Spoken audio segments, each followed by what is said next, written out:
Wow. That's hard to see up here. But I suppose we're all experiencing a little difficulty in watching. Our discussion today is about the relationship. We're going to analyze the relationship between the American Jewish community and Israel, the Jewish state. I want to take it apart and look at the degree to which individuals in both communities understand and relate to the other community. What does it mean? How do we act on our identities? And how do we influence? Who are we trying to influence? Now, I've been watching a lot of MSNBC and Fox News, so I am going to try and do my job as a moderator and interrupt you and shout over you and probably insult you a lot. I'm kidding. Let me start off by asking Janet. Oh, I guess let me start. This is Zoe Goldblum, who is, as some of you know, she's the president of K Street U. She's a senior at Stanford. This is Nadav Tamir, is a former Israeli diplomat, a courageous one, and he's currently the director of political and government affairs at the Peretz Center for Peace. And to his left is Janet Aronson, who is the associate director of, if I get this right, the Cohen Center and the Steinhardt Center Institute at Brandeis University. You'll note that there's three names there. Cohen, Steinhardt, and Brandeis. One of the three is not a donor. You can guess which one. And Rick Jacobs is the president of the Union for Reform Judaism.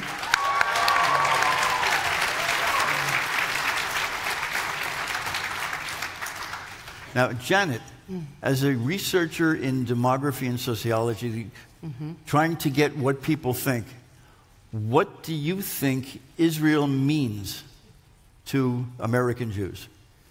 Okay, that's not the question I thought you were going to ask. So, it's all right. I think one of the questions about American Jewry is this narrative of declining attachment to Israel. And that's been on everyone's mind. I've heard it discussed earlier today.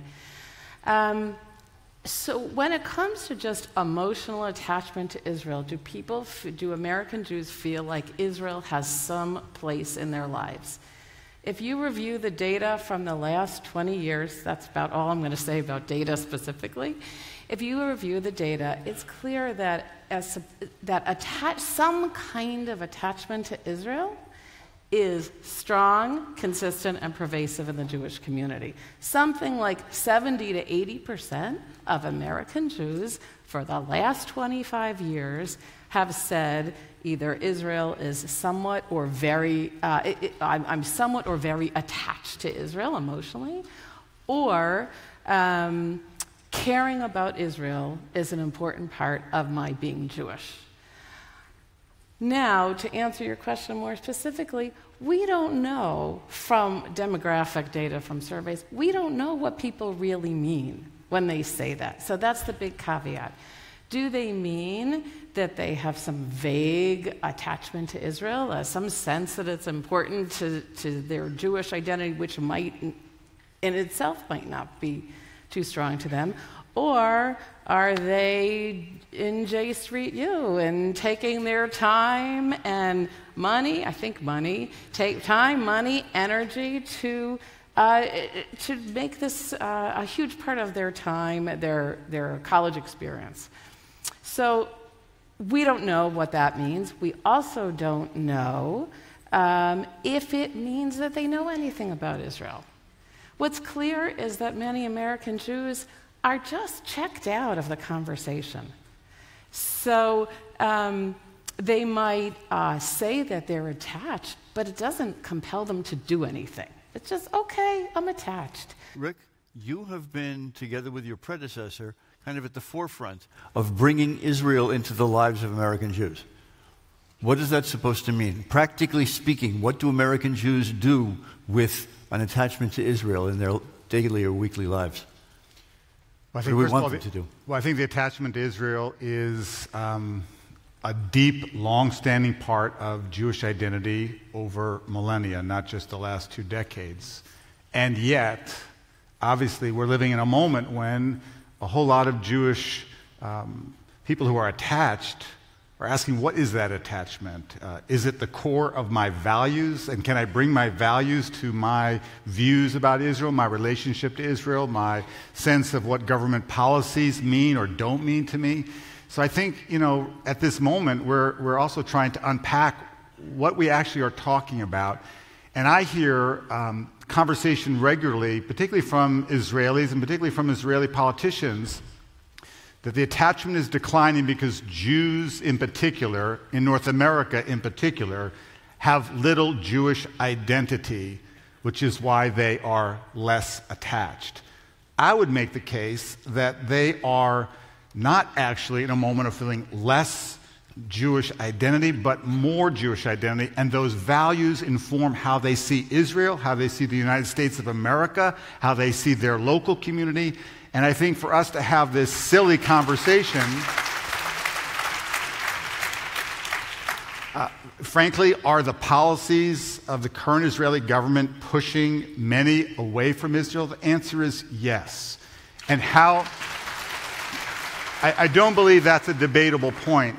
And how do you forge, and this is my predecessor and our movement's deep commitment, is how do we actually find a deep place of a bond and attachment that's not only about the headlines of any particular moment? What's the relationship to the core values upon which Israel was built? What are the relationships to the people who are across the political spectrum and, frankly, the religious spectrum? And how can we anchor our sense of progressive Zionism to not just the reality of what is, but a commitment to what was always supposed to be, and to build towards that together. Now, Dov, let's turn this around for a second. What does the diaspora, or American Jewry in specific, mean to the average Israeli? So first of all, I want to say that I'm very happy that J Street is having this kind of conversation, because I think it is very much connected to the goal of J Street to bring peace to the Middle East. I think that the old paradigm that Jews come together only around crisis and Gewalt is no longer sustainable, and I think Jews will come together better when Israel will be in inspiration and share their values rather than a place of horror. I think, unfortunately, for most Israelis, they see you, American Jews, in a very instrumental way. They see you as a source for lobby, for a schnorr, and for aliyah. And I think this is dangerous for the concept of Jewish peoplehood, because Jewish peoplehood means that we are kind of an extended family. And if you treat your family in an instrumental way, you're not going to have a good family life. So I believe that we have to do something to change it. And I believe that this audience can help change it, because those who tell you, stay back, you're not in Israel, you don't send your kids to the IDF, you don't have a voice, are going against the concept of Israel being a homeland for the Jewish people. So if we're truly the homeland for the Jewish people, it means that you guys have a voice and you should be engaged, and you should try to make Israel what you want Israel to be, because it's your state as well. I'm going to take a second of privilege before I ask Zoe a question, which is, as a journalist, I've found that over the last 20, 25 years, the number of American Jews murdered by Islamist terrorists and the number of American Jews murdered by far-right American terrorists is about equal, which is to say, it's not simple one way or the other.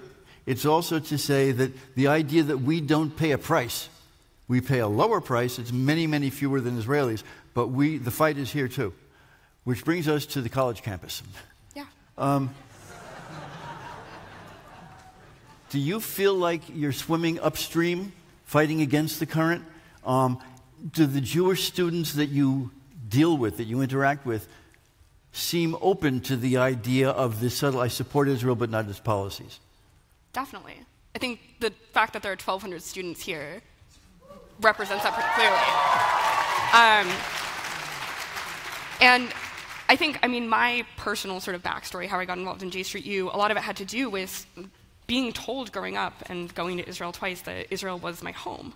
And I had some really remarkable experiences, emotional experiences at the Western Wall, on Masada, that made me feel that way. And the way that my relationship to Israel started to change was when I started reading these policy headlines about Sudanese refugees being turned away at the border and then shot down by Egyptian military at the Egyptian border. And I was like, what? Israel's supposed to be the ingathering of the exiles where people who are fleeing from genocide go for safety. What does this mean for a Jewish state? What does it mean for the Jewish people? And then I started learning more about the occupation. What I am asked to do on college campuses every day as an American Jew is to defend Israel. But right now, the current government of Israel isn't defending me. After the Charlottesville protests,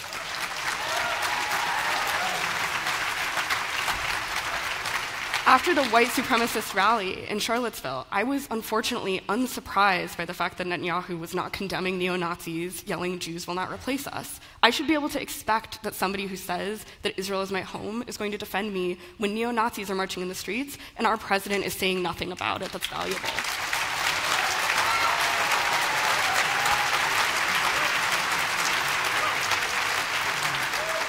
Well, let's go a step further. Sure. Netanyahu has been elected, I think, 4 times so far. Sure. He gets reelected. Last time he got an impressive 24% of the vote. But the parties in his coalition do represent the majority of Israelis. Most American Jews seem to have a hard time with a lot of the decisions that Israel makes. Is it possible that we're becoming one community based on Jewish values and the other community based on Jewish identity and safety? Is that directed at me? Yes. I think it's the same community, right? It has to be. I think that we still share a common history, and we always will. I think that the idea that there's sort of 2 different groups splitting off and that there's still no common, there will never be any common ground anymore, isn't right. We have Israelis, we have an Israeli here on this panel who's telling us, this is how we can engage with Israel. We can say these policies we don't agree with. That seems to indicate to me that there's still room for us to all get along as one big family. We don't have to split off. We don't have to only have 2 different opinions on this that will never ever mesh. I once heard Leon Wieseltier give a speech, and he said, somebody asked him from the audience, do you think there will be one Jewish people in the year 2000? This was in the 90s. He said, I don't know the answer, but I'm happy to hear the question because it wasn't so long ago people were asking if there would be one Jew in the year 2000. But Janet, take the same question that Zoe had. Values versus identity. Right.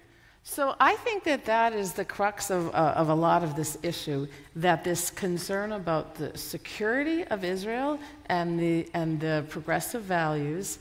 I think that many people are caught in the middle now, that they really, both of those are important to them and they don't want to see them in tension. And I think that's one of the reasons that this is so complex. And I think it's one of the reasons that it's hard for people to take a stand. I do want to point out, and I kind of alluded to this earlier, that the people in this room, the people who are active in the issue, engaged, reading the headlines, are actually a small portion of the Jewish community. And the majority of the Jewish community is left not knowing what to think. And I think that there's a real disconnect on some of these issues between the majority of the community and the leadership of the community. And that complicates things even further. Rabbi, on Jewish values, I sometimes get the feeling that the problem with the relationship between the communities is that American Jews are basically allergic to guns. So the question is, to what extent do we understand each other at all as what makes the 2 communities tick? I think that actually is a big category. I don't think we actually understand ourselves very well, and the Israelis do not have a clear sense of who we are. I think the way in which you hear Israeli politicians regularly, I'll just name one in particular, Yariv Levin, who's the tourism minister, who says, and he said right after the Kotel Agreement was officially passed by the cabinet 15-5, a couple of weeks later, he said, why are we bothering to give non-Orthodox Jews a place at the Kotel? Because they'll be gone in 10, 20 years anyway. And the frank point is that their ignorance of our community is to miss our strength, our dynamism, our vitality, and frankly, our deep commitments to Jewish values, which are not shared. And I think there is, listen, I don't want to compare who's less knowledgeable in understanding the other, but I think there's a deep gap. But the question of Jewish values, I don't think is versus identity. I'll actually say Jewish values versus Jewish values. So let's say, for example, in Israel, we're having a debate for what public Judaism is. Is it the Rabbanut, the chief rabbinates? I'll give you an example. We just had Pesach. The chief rabbi pays chometz inspectors to go around and find chametz during Pesach. Well, honestly, I keep Passover. I assume a few other people do.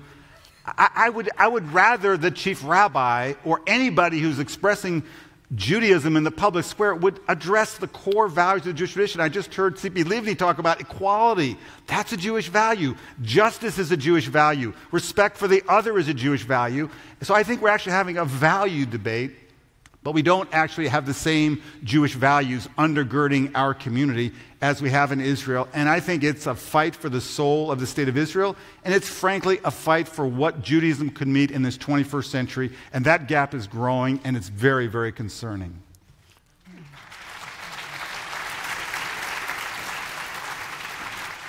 Gil, Nadav, I'm going to ask you to do something kind of hard, which is to separate your experience as somebody who's fought and paid for the implementation in Israel of the sort of values we're talking about here.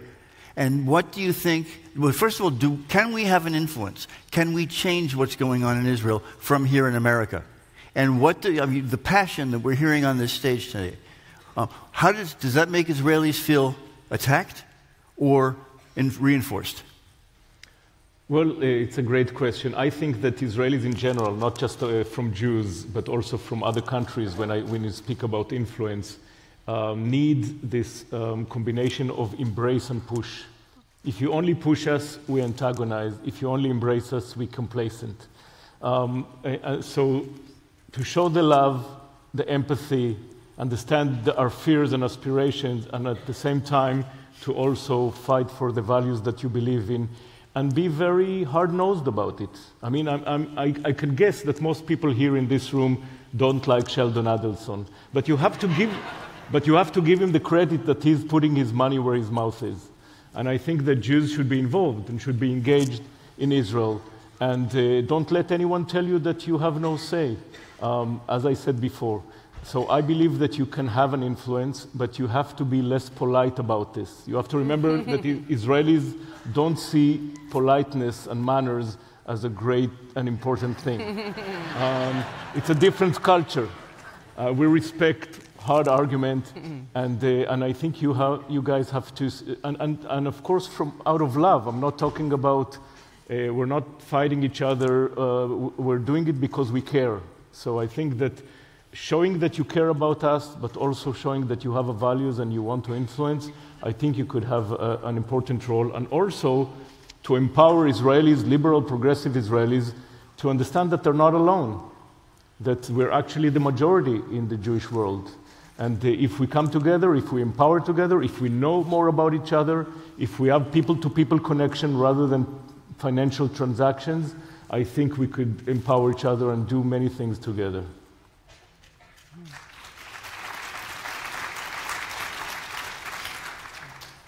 You know the expression Yerushalayim shel Mala, Yerushalayim shel Mata? Heavenly Jerusalem, the Jerusalem up there, and the earthly Jerusalem, the Jerusalem down here. One often hears Israelis questioning American Jews' knowledge of the Israel here and now because they're involved with the Israel that we've been promised, that we read about in our myths and our prayers. Is one better than the other? Do you feel, is there a conflict? Do American Jews even understand what the Israelis are talking about? I think so. I think that the problem is that there can be a universe in which like our values are lived out through the actions of the Jewish state, through the actions of Israel. That's not the universe that we're living in right now. But like the work that I do with J Street U is aimed to actually bring those two things closer. I think that like when we're thinking about like more like spiritual or like these other experiences, like those were the experiences that I was talking about that I had when I was at Masada. Those were the experiences that I had when I was at the Western Wall. They weren't the experiences that I had when I started reading about the occupation and learning about it. Those are the experiences where I was like, wait, Israel's a state. Israel takes actions in its self-interest. The people who are in power in Israel are taking actions to keep themselves in power. And I think that what Nadav just said actually is like a really good bridge to a point that I want to make, which is that like people in J Street U have an opportunity to be partnering with progressive partners in Israel in order to make it so that there are people in power in Israel who actually want to live out our values as well. So it doesn't feel like there's this much of a conflict between like my spiritual experience, which I feel is like really tied to my Jewish values of justice and equality, and what I actually see is the actions that the Israeli state is taking. Janet, but pick up on this, but also the point you made earlier about the gap between the Jewish leadership, I'm not sure that's the right word for it because nobody follows them, and the Jewish masses, the Jews on the street. Can that be overcome? Well, the American Jewish community is not a democracy. So the question of how do people get selected to be leaders of the sort of the organizational Judaism is a question of politics and power and money and who is in the institutions and how is it that those institutions have power. But can I go back to this earlier question about Yerushalayim Shel Ma'ala?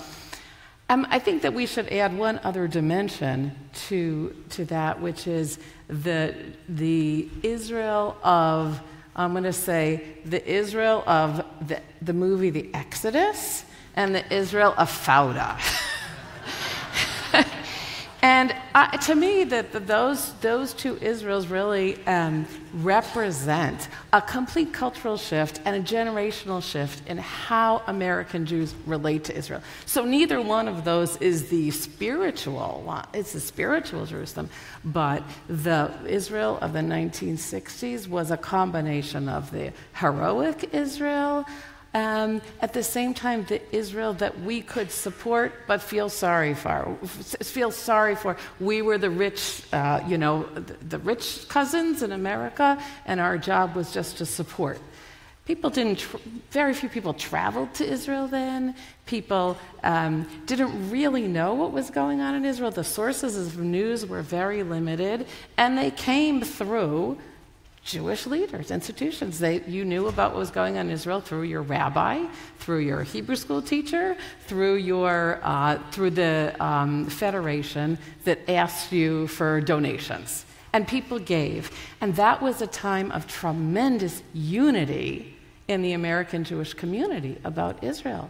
And now we're in a completely different place. So now we have access to all this other information.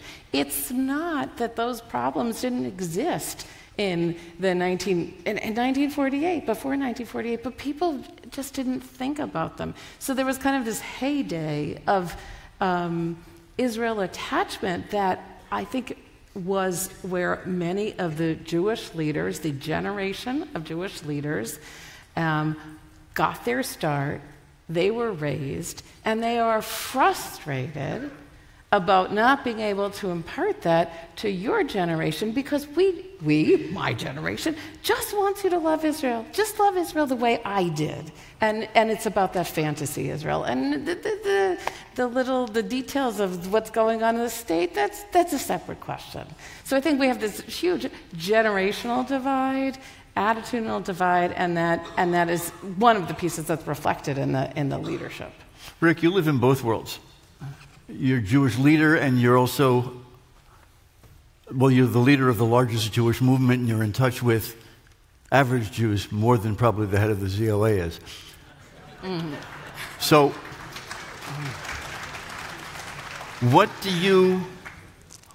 what's on the minds of, of Jewish representatives, of Jewish insiders, when they speak so out of sync with the people that they claim to represent?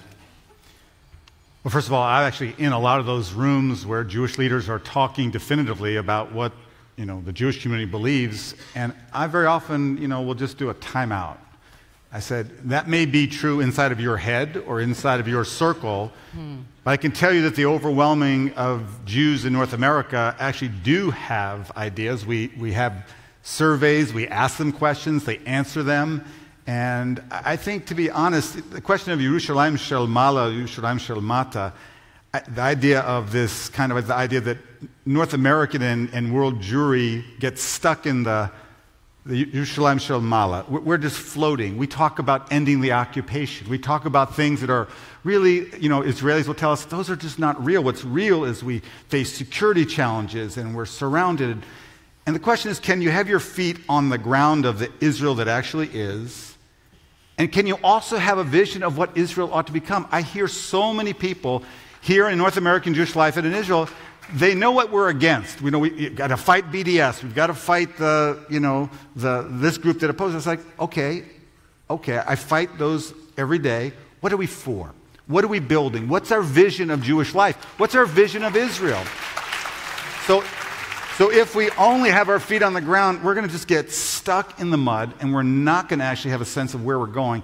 And we have a lot of leaders here and there who are endlessly talking about all these issues. Many of them are urgent, but if we don't have a sense of where we're going and what we're building, I think we're lost completely. And I think that's what the question you're asking us. And I think we're allowed to have our heads above the fray, and not only to yearn, but to also in a constructive way. Because I think what Nadav said is real. First of all, it's chutzpah to tell Israelis, that we understand everything more clearly. This week we're going to observe Yom HaZikaron and then Yom HaAtzmaut, the Memorial Day and then Israeli independence. I visit friends in the cemetery. There's not a separate cemetery for the Meretz soldiers or the Bayit Yehudi soldiers or the Likud soldiers. They're all resting together. And I think the question of, can we understand the realities, which are really challenging, but can we also understand that some of the security challenges that Israel faces are not only with military. They're also about the essential values. The Jewish democratic core of Israel is a security. It's about the well-being, about the ability of Israel to not only defend itself, but to be the country that not only we want it to be, but frankly that Israel has set for itself. So I think we are, we're kind of talking around these, but I think it's absolutely critical that we can articulate also in Judaically rooted language. I know many of us secular, we have different relationships to the Jewish tradition.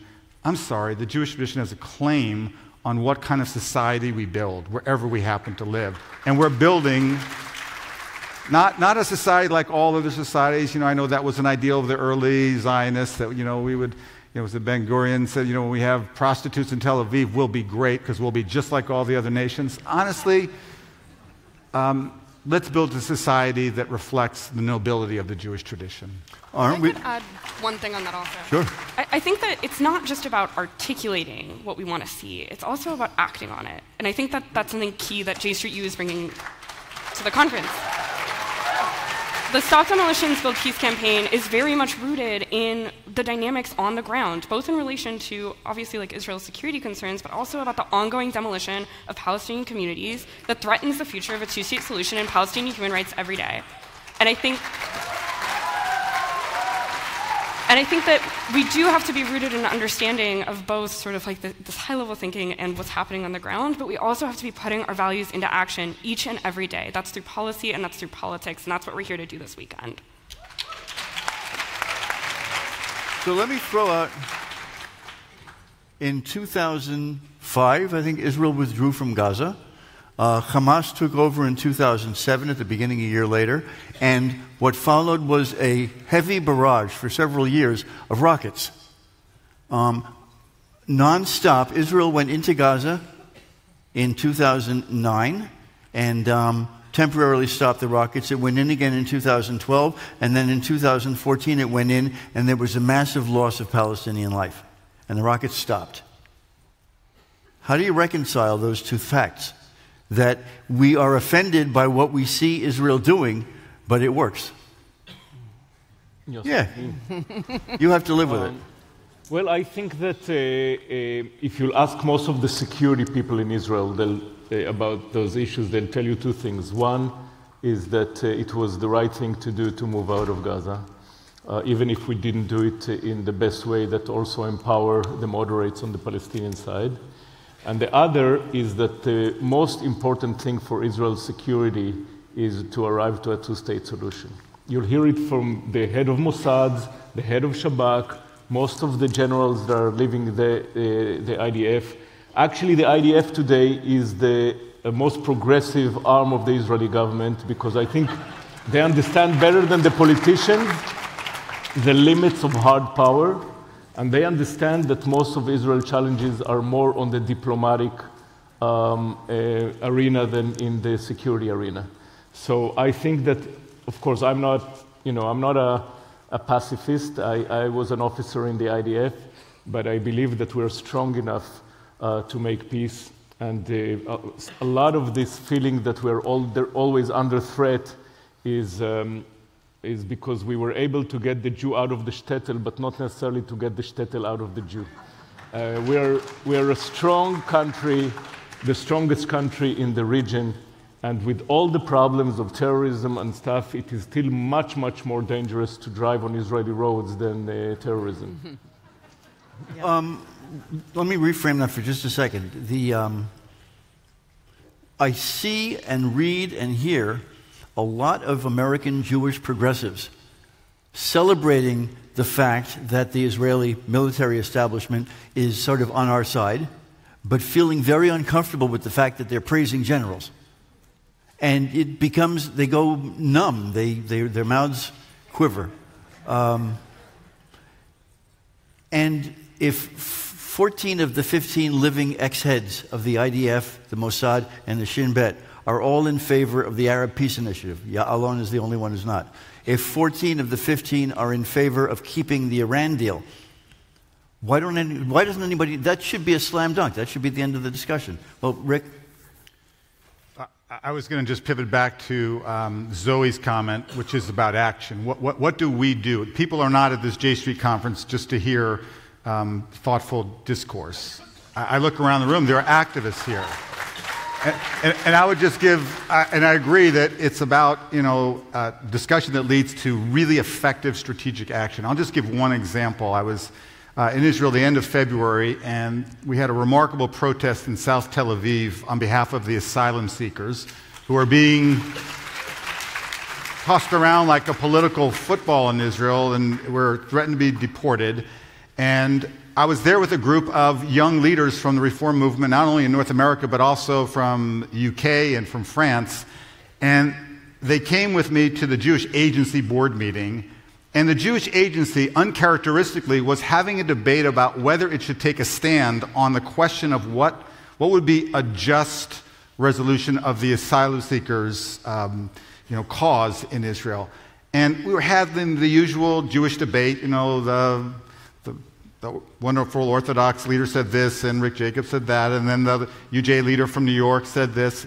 And then two of our young leaders said, "Can we speak?" And the answer was, "Well, you're not actually credentialed."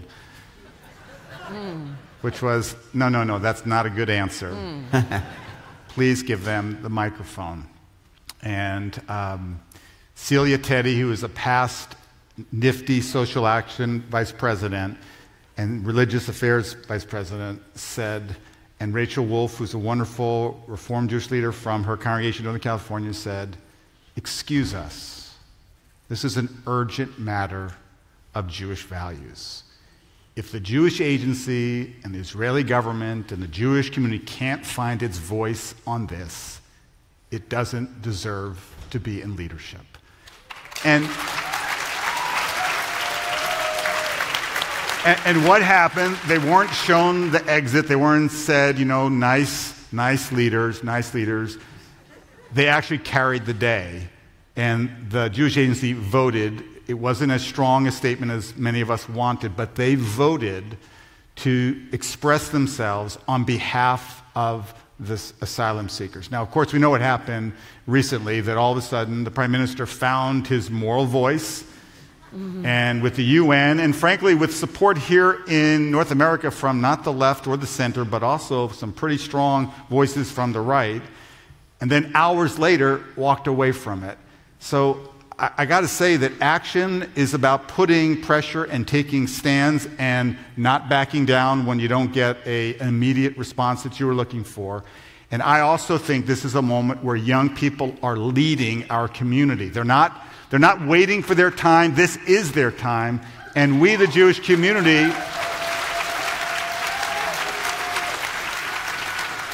Zoe's an example, 1,200 leaders. These are not, these are not people waiting for their moment. They are every day leading our community.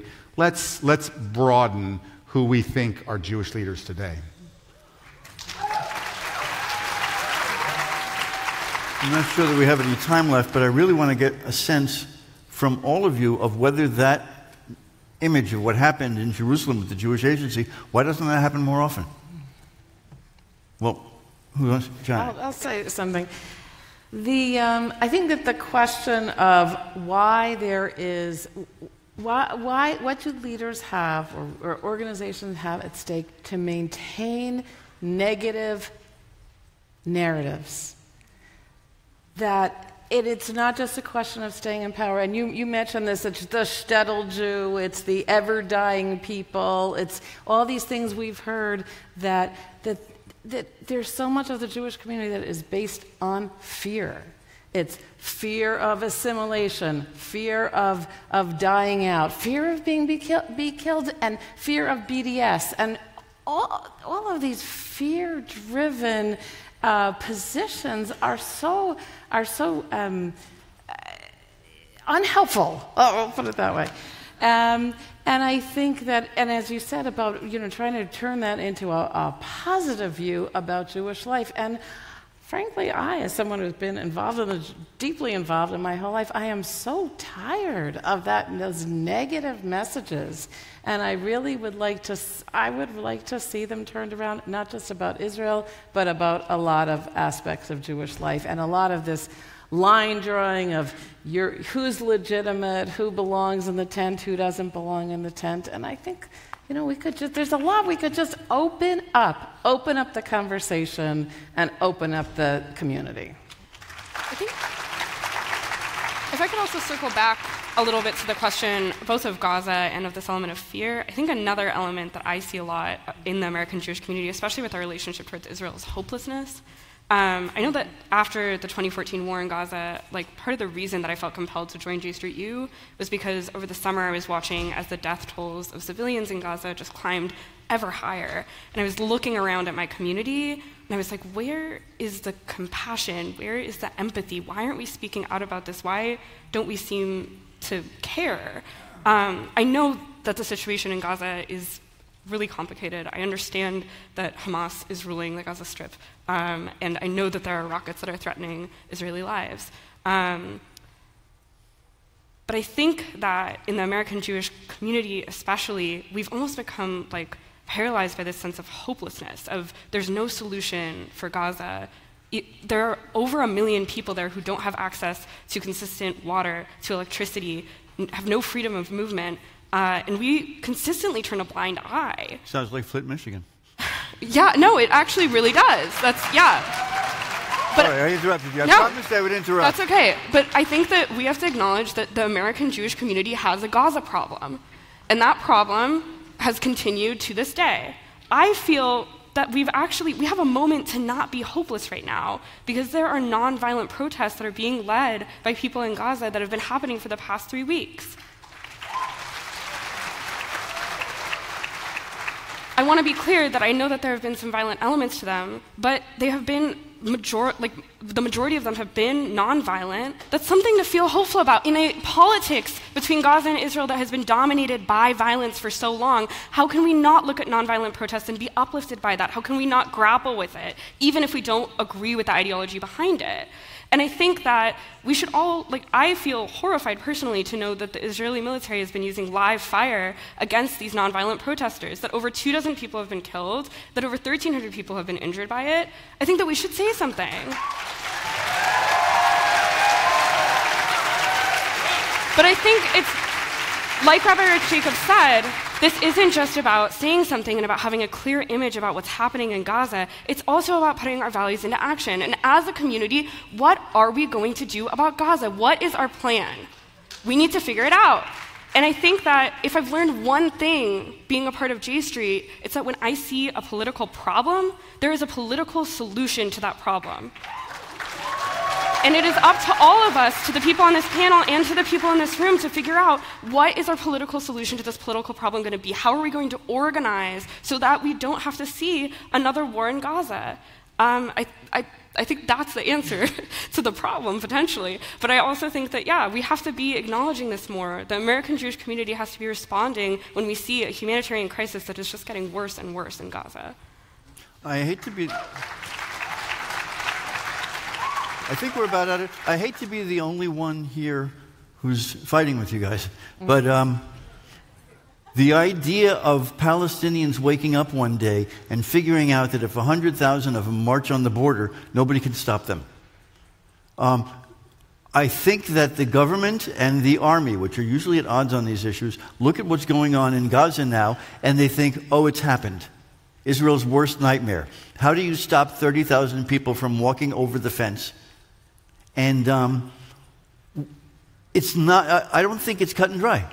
And I think to the point I was saying earlier, I mean, I'm not from the community organizing model, but what I say is if people have legitimate fears, you can't just say to them, don't be afraid because some of it is nonviolent, because even if most of it is nonviolent, I don't see how that would be an effective response, an effective strategy to change people's minds, and because it's legit, there is fear that is the community we build up, and hopelessness, and generations, and it's not founded, and then there's legitimate fear, and it's often hard to tell the difference. So I don't know how you respond to that strongly held view in the community. But how do you say that sort of thing in public without losing your public? People here are so passionately worried, alarmed by what they're seeing in Gaza, and Israelis feel like, I think, there's nothing much else we can do. Well, first of all, I do want to move the conversation back to the Israel-Jews relations, because we have many panels that are dealing with the political issue. But I think, you mentioned hope, and I think we have to remember that hope is actually the name of our national anthem.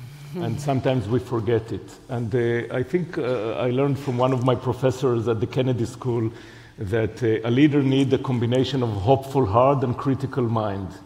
So we have to put that, and somehow to also the relations between Israel and the US diaspora. And I think there are several things that we can do. One of the things is that there are many organizations, including also here, Israeli organizations that are doing work, including in Gaza.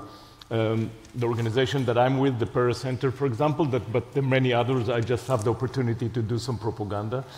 And I think that it will be great if American Jews could be part of those efforts. That will be very empowering. Another thing that I think we could do is that Israelis will learn more about you. Because many Israelis are completely ignorant. They don't know the power of this community. They don't know the power of pluralism. They don't know the power of philanthropy, because in Israel we think that if we pay our taxes and we serve in the army, that's all the rest the state should do.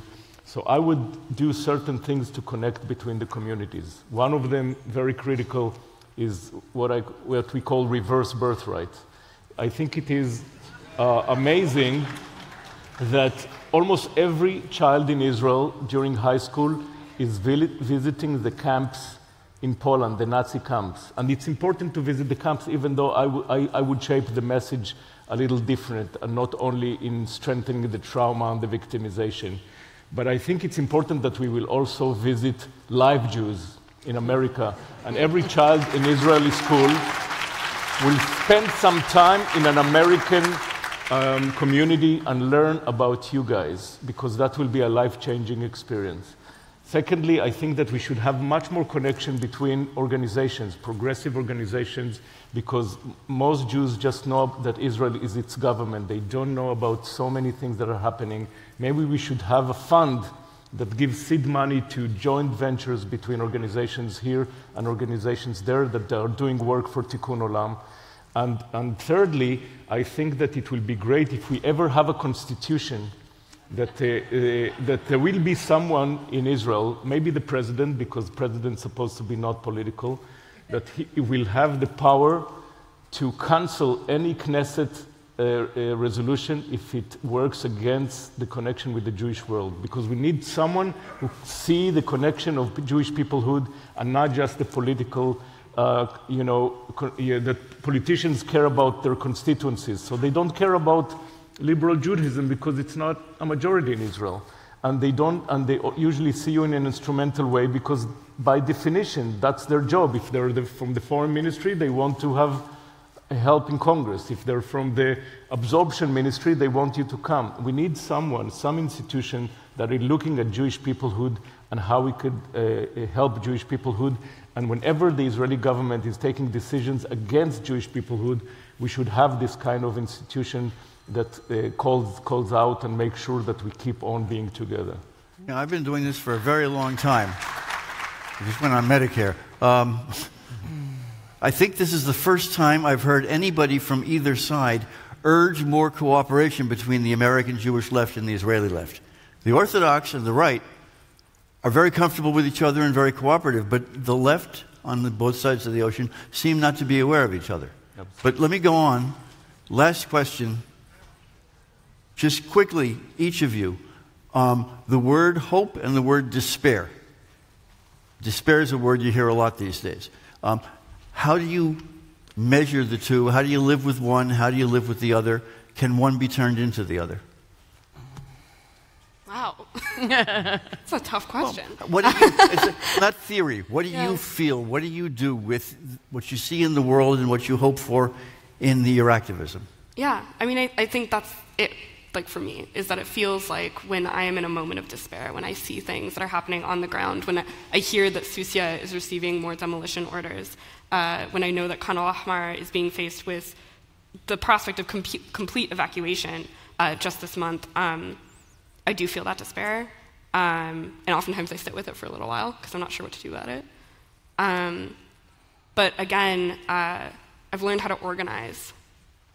I've learned how to get my fellow students organized so that we can find a way to respond to the dynamics that we're seeing and not feel so powerless. Like we can actually, like Rabbi Rick Jacobs talked about how the people, like the young people are leading. We're leading right now.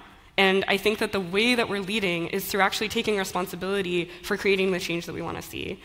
And we're doing that every day. We're doing that this week with the letter by Representatives Yarmouth and Schakowsky by advocating for that on the Hill. We're doing that by dropping off 1,000 letters to the Israeli embassy advocating against demolitions.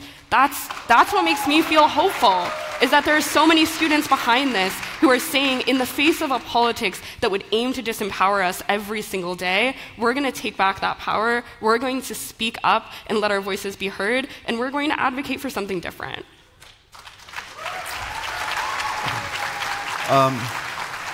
Hope and despair. Okay, so in my life in diplomacy and in government, I noticed that one of the strongest phenomena out there is self-fulfilling prophecies. When you say we have no partner for peace, eventually you behave that you have no partner for peace. When you say the whole world is against you, eventually you behave. And so I believe in the power of optimism. I believe in the power of hope. My boss, President Peres, used to say two things about why he's so optimistic. The first was that he said, optimists and pessimists die the same way, but they live very differently. I think it's much healthier. But the second thing that he said, and I want to remind all of you, with all the criticism at Israel, which I share, he used to say, I am an optimist because I have a license to be optimist. I was here when Israel was nothing. It was a doubt. We were outgunned, outnumbered, no natural resources, and look what we made of this place. So he said, the same optimism I have for peace. Because I remember the days when people say we can never have peace with Egypt or can never have peace with Jordan. So until his last day, he was very hopeful about peace with the Palestinians. And I want to remind all of you that optimism is not just a way to perceive the world, it's also a way to affect the world. So let's keep hope.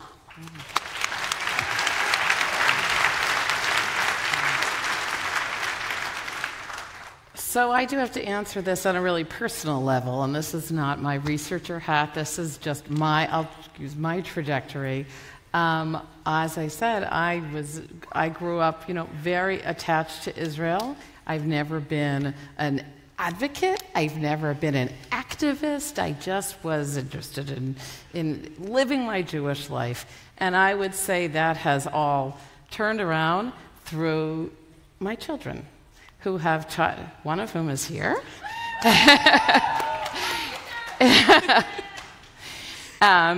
And I have learned so much from them, and I hear this from a lot of my peers, that going through how much they loved Israel, and then going through that period of despair, of finding out it's not what we always thought it was. And that was the despair. And I think that the only hope, and so this has been a long period of rethinking what I always thought was true.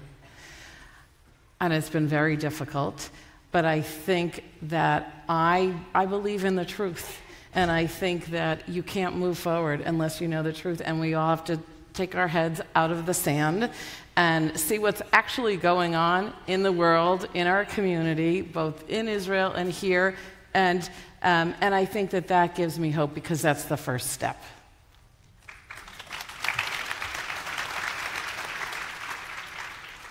There's just so much despair here in the United States. It's outside, it's inside of us. I think we can be paralyzed by the despair that threatens to consume us.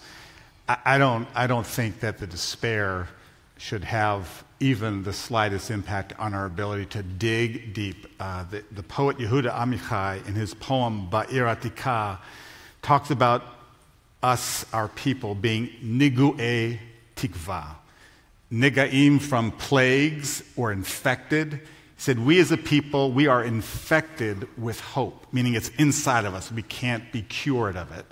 And it's not a kind of a naive, I hope things will get better. That kind of hopefulness is not what our people actually have built, not only our Jewish state on, but our lives. But the sense that I actually am obligated to move the project of my people forward.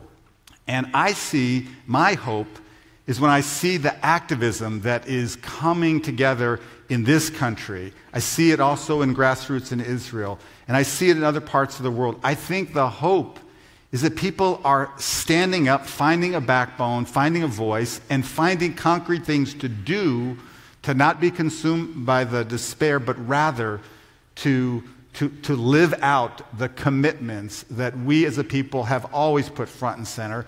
And I just think also that even the conversation today, there are people who would say, pro-Israel. I heard this at another conference a few weeks ago, that to say pro-Israel automatically means you're pro-peace. I actually don't hear that very often. And I hear sometimes people telling me and telling Zoe and all of us that if you're pro-Israel, you're pro-settlement. That you are someone who, if you hold these commitments, you have to at the same time, hold this set of ideological attachments above all other values. And I think that we have to find a way to say that pro-Israel is about pro-peace, it's about pro-pluralism, and we can't have a shortage of empathy. If I have only empathy for the people who are just like me, I don't have empathy. I have to have empathy. And if I can feel the pain of what it's like for the people of Gaza to live in an impossible situation, and the sort of the responsibility for that is not on one other party. It's not entirely on Israel. There's a whole universe of people who, frankly, have responsibility to make sure that impossible and degrading human, kind of footprint on the planet, that we address those. And that's part of the hope. To see in the most impossible, the most intractable challenges facing our people and our world, that there are places for us to not only yak about, but to act about. And that gives me hope.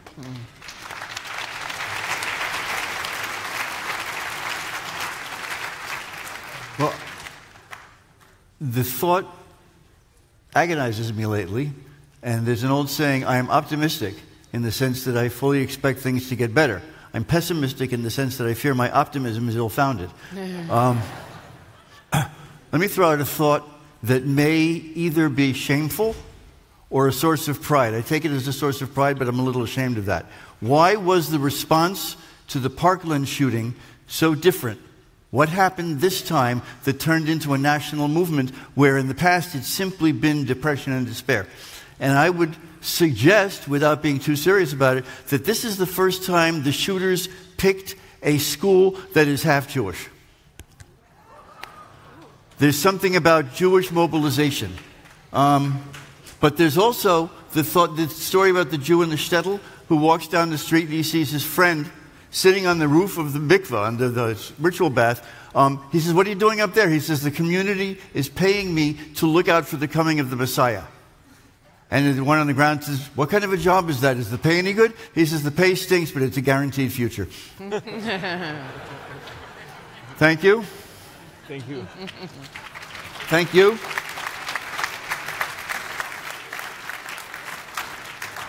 I guess we're done.